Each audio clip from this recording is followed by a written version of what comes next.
الذين قرأوا هذا الكتاب المبارك وشرحوه وعلموه، خصوصا ربي الرئيس أبو حسن أحمد هارون وأبو يوسف محمد الحسني وخباب خالد أحمد محمد الهندوان أن الله يعلي درجاتهم في الجنة ويدعو علينا من بركاتهم وأسرارهم وأنوارهم وعلومهم ونفحاتهم في الدين والدنيا والآخرة بسر الفاتحة. أعوذ بالله من الشيطان الرجيم. بسم الله الرحمن الرحيم. الحمد لله رب العالمين الرحمن الرحيم مالك يوم الدين.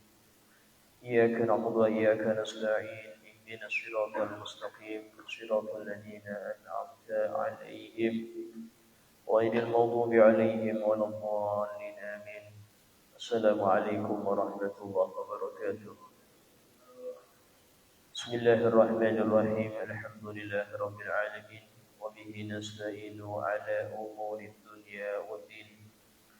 أشهد أن لا إله إلا الله وحده لا شريك له وأشهد أن سيدنا محمدا عبده ورسوله لا نبي بعده. اللهم صل وسلم وبارك وكرم وعظم ومجد على حبيبنا وشفيعنا وقرة أعيننا محمد وعلى آله وصحبه أجمعين. سبحانك لا علم لنا إلا ما علمتنا إنك أنت العليم الحكيم. رب اشرح لي صدري ويسر لي أمري واحلل عقدة من لساني يفقهوا قولي بجاه النبي وآله.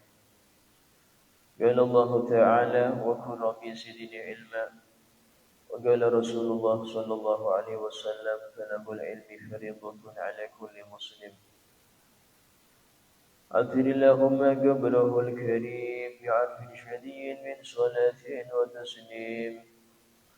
وأول من آمن به من الرجال أبو بكر صاحب الغار والصديقية، ومن الصبيان علي، ومن النساء خديجة التي ثبت الله بها قلبه ووقاه، ومن الموالي زيد بن حارثة، ومن الأرقاء بلال الذي عذبه في الله أمية، وأولاه مولاه أبو بكر من عتق ما أولاه.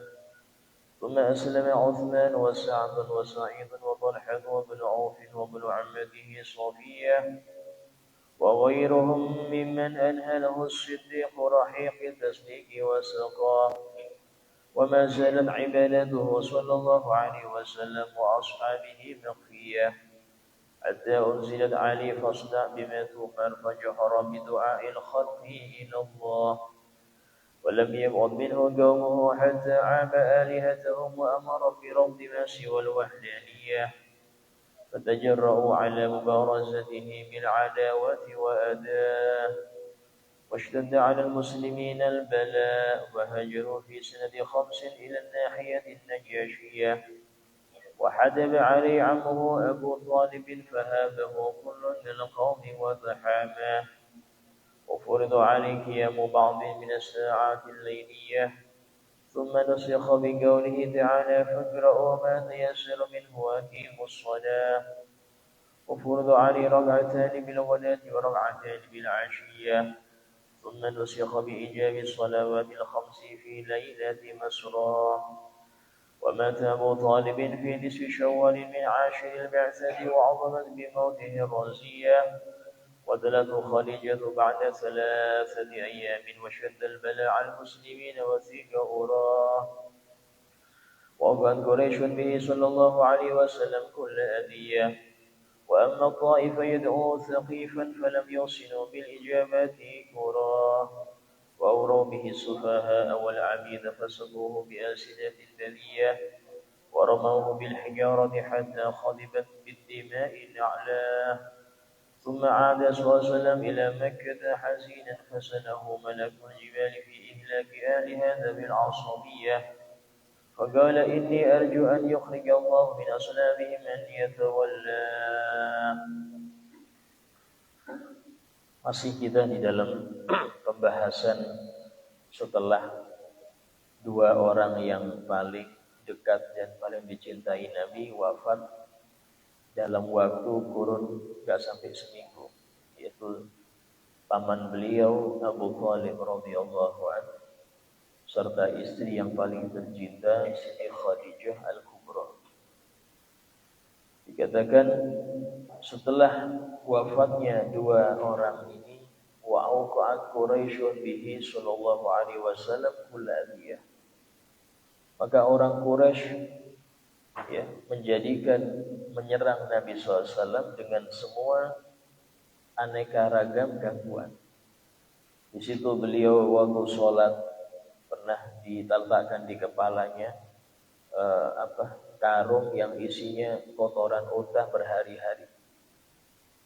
Kemudian juga ada yang Nabi lewat diludahi dan sebagainya. Ya, itu semua terjadi karena orang-orang Quraisy menganggap Nabi gak ada pelindung lagi. Sehingga tidak ada lagi yang bisa untuk membalas balik mereka, gak ada lagi. Karena itulah akhirnya setelah terjadi demikian, wa amma ta'ifa yad'u thaqifan, maka Nabi menuju kota Taif untuk mengajak suku Thaqif. Ya, Thaqif ini Bani Thaqif salah satu suku besar di Arab yang banyak mereka ini tinggal di kota Taif. Falam yuhsinu bil ijabati qura, tapi mereka tidak mengijabahi ajakan Nabi itu. Mereka tidak mengijabahi ajakan Rasul. Ya. Dalam Al-Quran Allah Ta'ala berfirman, ya qaumana ajibu da'i Allah, wahai kaum kami, jawablah ajakan Allah ini. Da'i Allah, orang yang mengajak pada Allah ini, jawablah. Tapi mereka tidak menjawabnya, artinya tidak mengijabahi. Bahkan wa awraw bihi sufaha, bahkan orang-orang yang gak senang dengan dakwah Nabi itu ngompori orang-orang bodoh, ya, wal abid, dan budak-budak yang gak ngerti bahwasanya yang datang ini orang gila, yang datang ini orang yang bikin pecah belah, yang datang ini ya anak-anak kecil disiapkan untuk mereka batu-batu kecil. Bahkan orang-orang yang gak ngerti disiapkan seperti itu. Nah, ini termasuk daripada penyebab besarnya maksiat daripada lidah ya. Orang kalau menfitnah ini berbahaya. Dan orang yang mendapatkan kabar keburukan akan seseorang, maka enggak boleh dia langsung terima mentah-mentah. Dalam Al-Quran Allah Ta'ala berfirman, in ja'akum fasiqun binaba'in fatabayyanu an tusibu qauman bijahalatin fatusbihu ala ma fa'altum nadimin. Jika datang kepada kalian seorang fasik dengan suatu kabar yang enggak baik. Kenapa dibilang fasik? Jadi Allah langsung mengatakan kalau ada orang membawa kepada kita kabar akan keburukan orang lain, maka dia fasik. Kalau dia jujur, dia ghibah. Kalau dia bohong, ya jelas ini tukang fitnah. Dua-duanya sama-sama enggak baik. Apa keuntungannya kita melaporkan keburukan orang kepada orang lain sehingga orang lain itu benci pada orang tersebut? Apa? Kalau itu pun jujur, dia sudah fasik. Kalau dia bohong, lebih fasik lagi.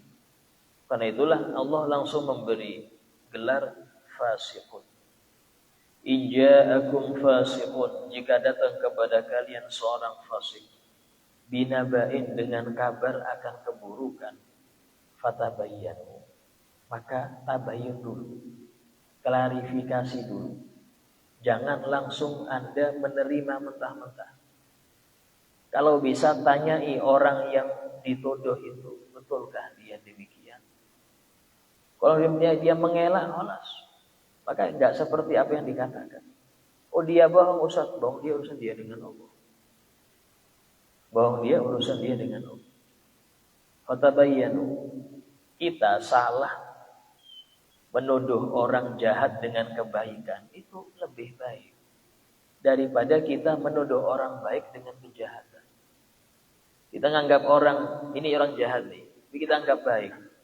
Itu tidak masalah untuk kita. Bahkan itu kebaikan di sisi Allah. Karena husnudzon, prasangka baik kepada hamba Allah. Ya. Lebih parah lagi kalau kita menganggap ini orang baik dengan kejahatan yang kita sendiri tidak pernah melihatnya. Karena itulah sebagian orang mengatakan, nilailah orang lain itu dengan penglihatanmu, bukan dengan pendengaran. Artinya jangan Anda karena dengar dari fulan-fulan akhirnya nilai fulan ini jeleknya. Ya. Tapi lihat dengan mata engkau, oh ini orang nggak apa-apa kok, baik bagus saja, sering senyum, halus. Dia orang baik. Jangan menilai orang lain dengan pendengaran. Ya, karena bisa jadi yang menyampaikan kepada Anda orang hasud, orang benci, orang ini macam-macam. Nah, karena itulah dalam lanjutan ayatnya antusibu qauman bijahalah, khawatir kalian melukai qauman, suatu kaum, bijahalatin, karena kebodohan kalian. Kalian melukai orang dengan ucapan dengan ini karena enggak ngertinya kalian. Fatusbihu ala ma fa'altum nadimin. Sehingga kalian dengan sebab apa yang telah kalian kerjakan akan menyesal nantinya. Oh saya nggak tahu, kata fulan sampai yang gini. Kata fulan sampai yang kata fulan, tidak bisa. Tabayun dulu. Nah ini loh penyakitnya orang-orang yang dia tanpa klarifikasi. Ditambah lagi sudah kadung benci. Oh ini kesempatan, sudah benci dikomporin lagi. Nah itu yang terjadi. Bagaimana orang-orang Taif itu mengompori orang-orang yang nggak ngerti, ya, untuk membenci Nabi. Bahkan disiapkan batu untuk melempari. Fasabuhu bi'asinatin baliyah. Maka mereka mencaci maki Nabi dengan cacian yang sangat-sangat buruk. Ya, cacian yang sangat-sangat buruk. Ditambah lagi waramahu bil hijarah. Dan mereka melempari Nabi dengan batu. Hatta khadibat bid dima'i na'lah. Sampai-sampai kedua sandal mulia Nabi itu merah dengan sebab darah. Karena bahkan Nabi SAW itu disebutkan beliau dalam keadaan menjauh dari orang-orang Taif itu menyekas daripada darahnya. Jangan sampai jatuh ke bumi. Jangan sampai jatuh ke bumi. Kenapa? Karena sudah menjadi sunnatullah, ya, menjadi hukum Allah. Kalau ada darah seorang Nabi jatuh ke suatu daerah, maka daerah itu halal dapat adab langsung. Dan Nabi saking rahmatnya ini, gak mau kaum Taif ini kena bala, kena adab. Sampai-sampai Nabi itu berhenti menyeka darah yang di kakinya, khawatir tetesannya jatuh. Ini bayangkan rahmatnya Nabi kepada orang Taif kayak gitu. Ya, saking takutnya orang Taif yang enggak, kata Nabi enggak ngerti, mereka enggak paham. Mereka enggak paham. Ya. Tsumma ada SAW ila Mekah. Kemudian Nabi itu melangkah ke arah Mekah sana. Ya, melangkah ke arah Mekah artinya menjauh daripada mereka. Sehingga disebutkan Nabi SAW itu beliau sempat bersandar di bawah sebuah pohon. Ya, bersandar ke sebuah pohon sambil beliau itu ketika sudah jauh dari orang-orang, nah ini beliau berdoa. Ini doa, Masya Allah, termasuk doa orang yang terluka, orang yang dia dikucilkan. Doa Nabi ini ketika Nabi dalam keadaan diusir, berdarah-darah, ya, bahkan dituduh macam-macam. Beliau hanya dengan satu orang, kalau nggak salah sahabat Zaid bin Harithah yang bersama beliau waktu itu. Ini beliau berdoa, Allahumma inni ashku ilaika du'fa quwwati. Ya Allah, aku mengadukan kepada Engkau lemahnya kekuatan. Wa qillata hilati, dan kurangnya siasatku. Aku nggak bisa siasat untuk ngajak orang, nggak bisa. Yang saya bisa cuma nyampaikan. Saya nggak ada cara-cara ya apa cara yang bagus, nggak punya. Wahawani 'alan nas, dan aku mengadukan kepada engkau hinaku di depan orang-orang. Aku ini bukan orang yang punya wibawa sehingga bisa ngajak mereka. Di mata mereka aku tidak hina. Terus kayak apa aku bisa ngajak mereka sementara mereka nganggap aku hina? Nah, anta arhamur rahimin, dan engkaulah zat yang paling maha pemurah. Wa anta rabbul mustad'afin, dan engkaulah Tuhannya orang-orang yang lemah. Engkaulah Tuhan orang-orang yang lemah. Itu aku ini lemah ya Rabb. Ila man takiluni, kepada siapa engkau akan serahkan aku? Engkau yang menggerakkan aku ke sana kemari, ke siapa engkau nyerahkan aku? Ila ba'idin yatahajjamuni, apakah kepada orang yang jauh yang dia nyerang aku? Am ila aluwin malaktahu abdi, atau kepada musuhmu yang dia menguasai aku? Ini bentuk aduan ya, bentuk mengadunya Nabi kepada Allah Ta'ala. Illam yakun bika alayya ghadabun, yang penting engkau ya Allah enggak murka kepadaku, fala ubali, aku enggak peduli. Yang penting engkau enggak murka. Apa yang kau perintahkan aku berusaha kerjakan. Satu kampung marahi aku enggak peduli. Yang penting engkau enggak murka. Ini menjadi bagaimana jiwanya orang-orang yang berjalan sesuai jalan Rasul seperti itu. Yang penting Allah enggak murka, terserah. Mau dibenci orang sedunia enggak peduli. Yang penting Allah enggak murka. Ya, intinya cari ridho siapa kita hidup itu. Jadi yang perlu Anda jadikan pacuan hidup sebagai spirit Anda untuk menjalani kehidupan ini, ridho man tadlub. Ridho siapa yang Anda cari? Anda ingin menyenangkan siapa sih? Menyenangkan istri kah? Menyenangkan anak kah? Menyenangkan ini kah? Banyak. Tapi ke siapa? Siapa yang paling Anda cari ridhonya? Itu aja. Kalau seumpama mereka ini bertentangan, maka cari ridho Rabb, selesai. Gak ada orang yang bisa menjadikan dia itu puas pada Anda, itu gak ada. Sampai ada ucapan seorang ulama, ridhon nas ghayatun la tudrak. Pengen disenengin semua orang itu tujuan yang gak mungkin tercapai. Anda pengen semua orang senang dengan Anda, cocok dengan Anda, mustahil, tidak bisa. Atau fulan, seumpama, anggap istri yang paling Anda cintai. Anda pengen bahagiakan dia seumur hidup, mustahil. Pasti dia ada kecewanya. Pasti dia ada kecewanya. Dan kecewanya dia bikin Anda lebih kecewa lagi. Kenapa demikian? Karena manusia, tidak bisa. Tidak bisa. Manusia itu nggak ada istilahnya puas dengan sesama, itu nggak ada. Nah, kalau Anda sudah tahu seperti itu, berhenti mengharap orang, berhenti mengharap fulan itu respect, saya berhenti. Nanti Anda kecewa, karena nggak ada orang itu yang terpuaskan dengan orang lain selamanya, itu nggak ada. Ada masa dia ini merasa kurang puas dengan Anda, merasa Anda ini menjengkelkan, merasa ada waktunya itu. Karena itulah cari ridho Allah. Ya. Sehingga melanjutkan walakin afiyatuk awsa'ati. Tapi afiah dari engkau ya Allah itu lebih luas. Artinya penjagaan keselamatan dari engkau itu lebih lebar daripada gangguan mereka ini. Mereka berusaha biar aku enggak selamat, tapi keselamatan dari engkau lebih lebar. A'udzu binuri wajhik alladzi asyraqat bihi dhulumat. Aku berlindung dengan cahaya zat-Mu yang dengan itulah hal semua kegelapan menjadi terang benderang. Wassallallahu alaihi amru dunya wal akhirah. Dan dengan cahaya-Mu itulah menjadi baik urusan dunia dan akhirat. Min an tunzila alayya ghadaban.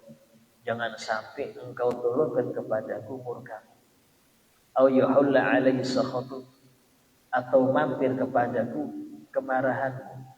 Lakal udba, hanya kepada engkau lah aku bersandar, walakal hamd, dan hanya engkau segala puji. Ini lagi genting, lagi diremek semua segala puji. Alhamdulillah itu lakal hamd. Karena ngerti semua yang Allah takdirkan itu yang terbaik. Semua yang Allah takdirkan untuk Anda sakit, waktu sembuh lama sehat, tahu-tahu sakit, lama jaya tahu-tahu bangkrut, tahu-tahu diturunkan, itu yang terbaik untuk Anda. Tapi kita nggak ngerti, itu yang terbaik, dan itu dari Allah. Kita bilang alhamdulillah, karena kebanyakan kita ini nggak ngerti apa yang dibalik itu, sehingga harus kita bilang alhamdulillah. Apa yang Allah takdirkan itu yang terbaik. Wala haula wala quwwata illa billah. Dan tidak ada daya upaya kecuali murni dari Engkau ya Allah ya Rahman Rahimin. Nah, ini doa Nabi ketika di bawah pohon tersebut. Kemudian datang malaikat daripada penunggu gunung. Penunggu gunung di sekitar Taif itu datang disuruh oleh Jibril, dan Jibril disuruh oleh Rabbul Izzah Allah Ta'ala. Bahkan malaikat itu mengatakan, aku gak pernah keluar turun gunung ini, gak pernah, kecuali perintah Allah ini untuk engkau ya Muhammad. Sehingga kata malaikat itu mengatakan, inni tauhu iradatik, aku ini sekarang terserah perintahmu wahai Muhammad. Lau syi'ta, kalau engkau ingin, lan utabbiqa hadhil jibal ala ahli Taif, aku akan melemparkan gunung-gunung ini kepada penduduk Taif. Atau seperti yang terjadi pada kaum Lut, itu kota Lut itu kota Sodom, diangkat tinggi-tinggi baru dibalik dan dihempaskan ke tanah.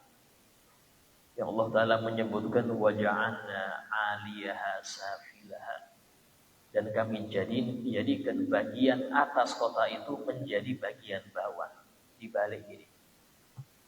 Baru nggak cukup itu, wa amtarna alaihim hijaratan min sijilin mandud, dan kami hujankan kepada mereka batu-batu dari neraka. Setiap batu itu pasti mengenai orang ahli Sodom ini. Semuanya kena. Jadi walaupun dalam tanah itu kena semua. Orang-orang yang naudzubillah ya LGBT, senang sesama jenisnya, kaum Nabi Lut, siksanya itu bisa Allah kerjakan. Bahkan di dalam ayat yang lain lanjutannya, wa ma hiya minadh dhalimin bibaid, dan batu-batu itu gak jauh dari orang zalim, gak jauh. Apa di zalim di sini? Yang kerjaannya sama kayak kaum Nabi Lut, gak jauh. Nabi menjelaskan, kalau ada orang belum bertobat dari dosa suka sesama jenis sampai meninggal, itu nanti kuburnya digiring ke kaum Nabi Lut. Kubur dia itu digiring. Untuk apa? Dapat hujan batu itu sama kayak mereka. Dapat hujan batu yang sama seperti Nabi Lut ribuan tahun yang lalu. Kena juga dia. Hati-hati. Ya. Karena siksaan Allah itu ya tidak bakal luput dari orang-orang yang dosanya sama dengan orang dulu. Dan untuk umat ini Nabi pernah bersabda, sesungguhnya di antara umatku itu ada semua kemaksiatan umat terdahulu dilakukan oleh umatku ini. Semua kemaksiatan yang dikerjakan orang terdahulu itu umatku ada yang melakukan. Ya, tapi bentuk rahmat Nabi ya disebutkan dalam suatu hadis, Nabi itu pengen untuk rahmatnya itu meliputi umatnya, baik itu di dunia, di alam barzah dan di akhirat. Tapi Allah menerima yang di akhirat, di alam barzah, tapi di dunia tidak. Di dunia tidak. Artinya Nabi untuk melindungi umatnya ini hanya terjadi di akhirat dan alam barzakh. Di dunia tidak.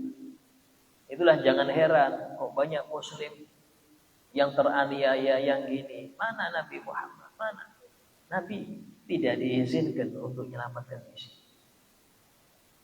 Sehingga Nabi sering mengatakan isbiru, sabar ya. Isbiru hatta talqauni alal haud, sampai kalian nanti bertemu denganku di telagaku. Di telagaku nanti ketemu aku. Asal sabar. Wah ini sehingga disebutkan apa? Di antara bentuk kafaroh menebus dosa umat ini itu apa? Dengan bala musibah itu penebus dosa, sehingga dia meninggal dalam keadaan bersih. Dia meninggal dalam bersih. Itu termasuk daripada rahmatnya Allah untuk umat. Nah, ketika demikian, maka Nabi mengatakan, "Nah, ya usah, jangan." Kenapa? Faqala inni arju an yukhrijallahu min aslabihim man yatawalla. Aku masih mengharap Allah mengeluarkan dari sulbi mereka orang-orang yang masih menyembah Allah. Kalau sekarang binasa, sudah apa yang disulbi mereka nggak akan keluar. Ini loh, bagaimana rahmatnya Nabi itu bukan cuma pada orang-orang yang hidup, tapi sampai yang ada di sulbi mereka Nabi perhatikan. Terserah, mungkin yang ini bejat semua lah, tapi yang di sulbinya ini, yang sulbinya ini masih ada harapan mereka beriman. Jangan dibinasakan, jangan. Biar mungkin orang tuanya gak tobat dia, tapi yang di sulbinya ini begitu. Di antara para habaib, ketika dia ditanya, apa niat Anda ketika pengajian, ketika dakwah? Kata beliau, niatku bukan cuma aku mengajak yang hadir, tapi yang di sulbi mereka juga aku ajak. Sehingga aku harap suaraku ini Allah sampaikan sampai ke sulbi mereka ini. Allah maha mampu, maha kuasa. Bahkan Nabi Ibrahim ketika selesai bangun Ka'bah, itu disuruh, ayo ajak Ibrahim, ajak orang-orang untuk haji. Ya Rob, bagaimana aku mengajak? Gak ada siapa-siapa di sini. Ajak, aku yang nyampaikan. Maka Nabi Ibrahim mengatakan, ya ma'asyiron nas hajjul baital haram, hajilah.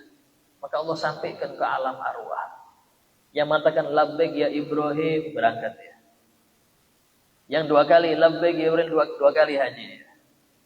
Sampai ke alam arwah Allah sampaikan. Ya, dari sini orang itu hendaknya ketika berniat ngajak orang, jangan hanya yang hadir. Yang kecil yang nggak ngerti apa-apa yang dia bawa itu juga.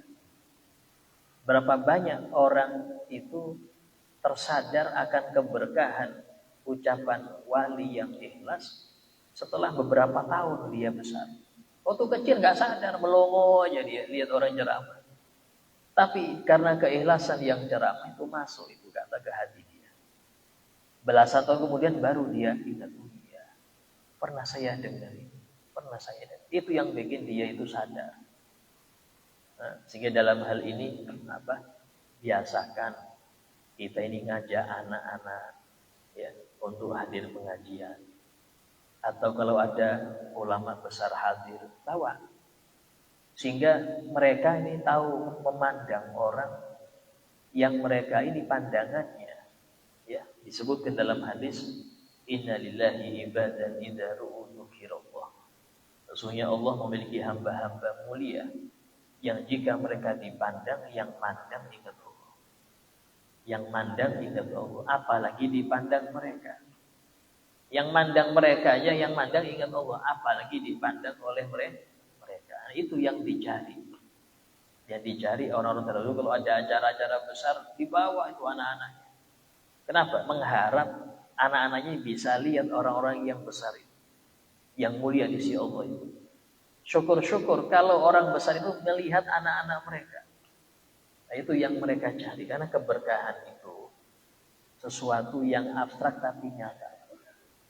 Bahkan di Al-Quran sendiri Allah menyebutkan kata berkah itu banyak. Disebutkan dalam Al-Quran, wa anzalna minas sama'i ma'an mubarakah. Dan kami turunkan kepada kalian dari langit air yang barokah. Apa itu? Air hujan. Itulah disunahkan ketika hujan pertama turun habis kemarau. Itu sunnah untuk hujan-hujan. Sunnah untuk hujannya. Mau yang lagi yang perempuan sunnah untuk hujan. Kalau perempuan di ruang dalam ya, bukan keluar keluyuran. Sunnah untuk hujan-hujan. Kenapa? Air barokah. Dalam ayat-ayat yang lain Allah Ta'ala menyebutkan dalam Masjid Al-Aqsa. Ilal Masjid Al-Aqsa alladzi barakna hawla. Masjid Al-Aqsa yang kami berkahi sekelilingnya. Berkah itu ada. Barokah itu ada. Nah, kemudian karena itulah berkat daripada doa Nabi itu. Sekarang Taif ini termasuk kota yang hampir semuanya muslim. Hampir semua muslim. Kalau di Saudi itu Mekah Madinah itu dipastikan semuanya muslim. Dipastikan nggak boleh ada orang kafir masuk situ. Tapi kalau di luar Mekah Madinah ada, Jeddah ada. Bahkan Jeddah itu nggak jilbaban pun ada. Tapi Taif ini hampir sebagian besar itu muslim. Taif. Ya, bahkan Taif itu tanaman-tanaman itu subur. Buah-buahan, sayur itu subur. Beda dengan kota-kota yang lain.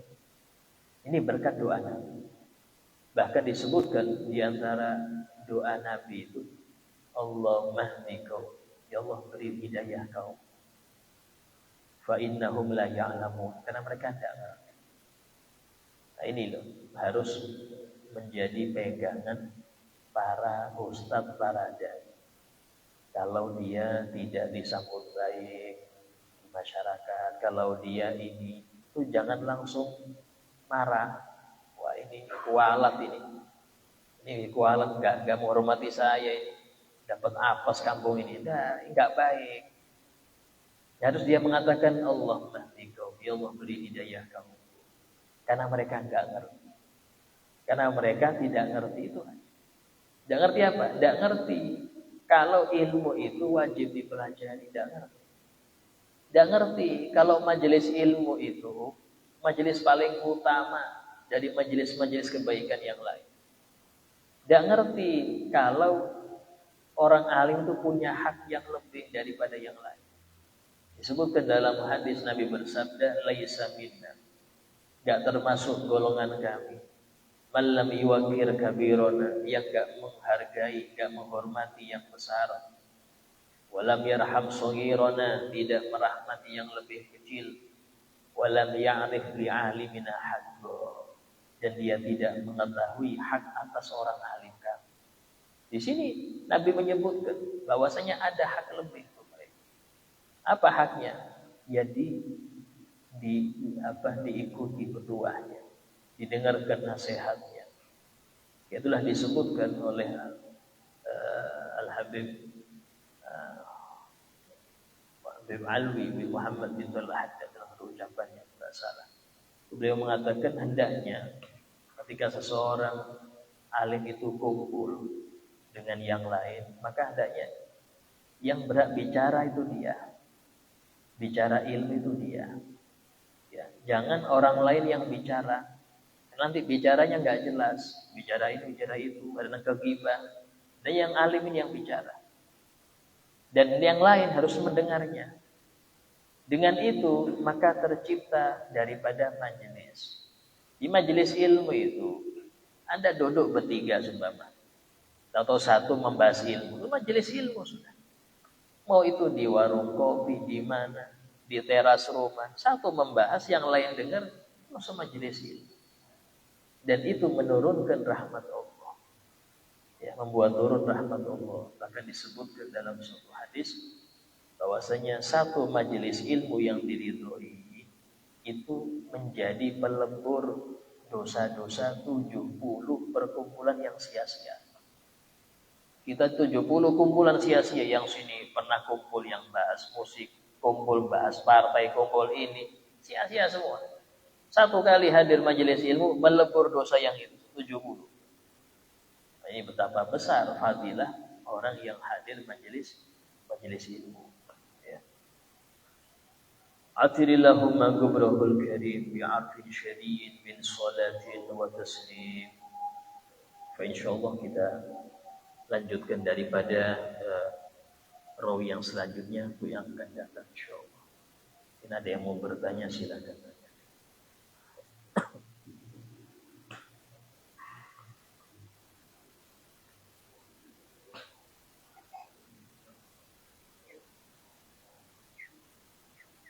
Langsung sudah.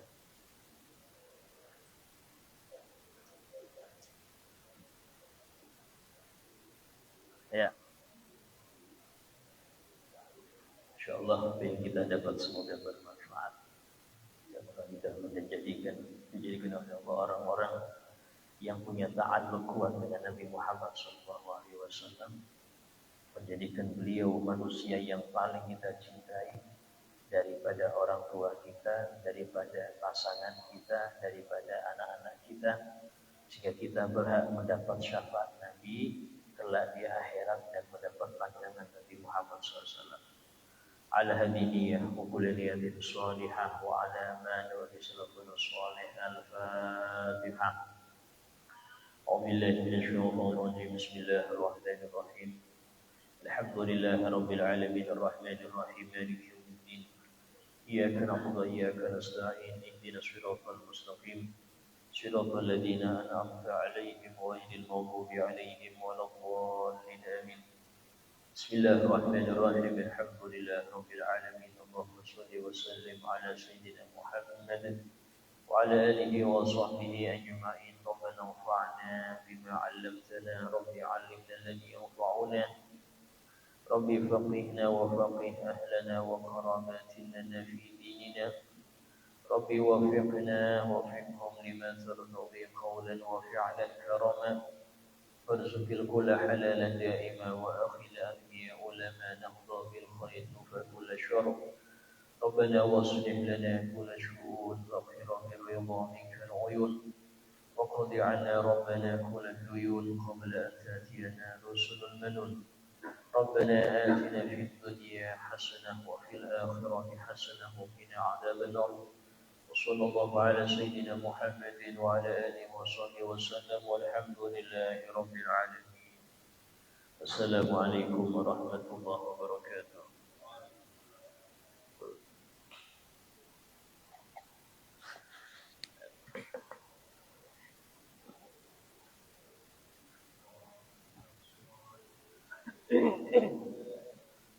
محمد اللهم صل عليه وسلم. اللهم صل على محمد. اللهم صل عليه وسلم. اللهم صل على محمد. اللهم صل عليه وسلم. اللهم صل على محمد عليه وسلم. اللهم صل على محمد. اللهم صل عليه وسلم. صل على محمد. اللهم صل عليه وسلم. اللهم صل على محمد. اللهم صل عليه وسلم.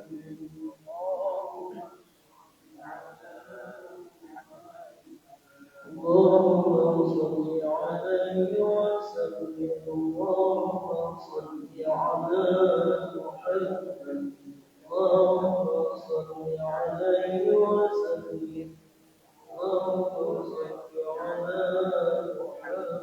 اللهم صل على محمد. اللهم صل عليه وسلم. اللهم صل على محمد. اللهم صل عليه وسلم. اللهم صل على محمد. اللهم صل عليه وسلم. اللهم صل على محمد عليه